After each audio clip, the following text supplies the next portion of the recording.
Hi, ഞാൻ അസൂറ. ആദ്യം തന്നെ ഞാൻ നിഷാന മാമിന് നന്ദി പറയും. ഞാൻ ഇന്ന് ഇവിടെ എത്തുമെന്ന് ഞാൻ വിചാരിച്ചിട്ടില്ല.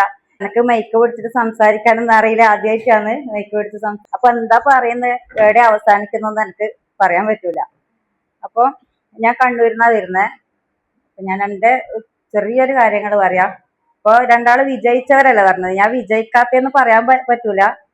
ഞാൻ എല്ലാ മേഖലയിലും ഇങ്ങനെ കിടന്നിട്ട് ലാസ്റ്റ് ഒരു സ്റ്റേജിൽ എത്തിയ കഥയാണ്. പക്ഷെ എനിക്ക് സ്വന്തമായിട്ട് ഒരു ബ്രാൻഡ് നെയിമോ ഒന്നുമില്ല. എല്ലാ ഫീൽഡിൽ നിന്നും ഫസ്റ്റ് ടൈം എന്ന് വെച്ചാൽ ഞാൻ ടൈലറിങ് ആണ്, ഫാഷൻ ഡിസൈനിങ്ങിൽ. അതുപോലെ സോപ്പ് ഉണ്ടാക്കി കൊടുക്കും, അച്ചാർ ഉണ്ടാക്കി കൊടുക്കും, പിന്നെ റെസിൻ ആർട്ട്, പിന്നെ ആക്സസറീസിന്റെ പ്രൊഡക്റ്റ്, അങ്ങനെ എല്ലായിലും ഉണ്ട്. പക്ഷെ സ്വന്തമായിട്ടൊരു ബ്രാൻഡ് നെയിമോ ഒന്നുമില്ല. പിന്നെ ഹസ്ബൻഡ് ഉണ്ട്, 3 കുട്ടികളുണ്ട്, രണ്ടാളെ കല്യാണം കഴിഞ്ഞതാണ്, രണ്ടാള് ഗൾഫിലാണ്.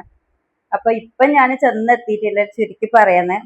ഇപ്പൊ ഞാൻ ലാസ്റ്റ് ചെന്നെത്തിയത് സ്റ്റേജ് വർക്കിംഗ്, അതുപോലെ ഞാൻ പ്ലേറ്റ് ഇറക്കിയിട്ടുണ്ട്. അങ്ങനെ അതിലൂടെ ഇങ്ങനെ മുന്നോട്ട് പോകുന്നു.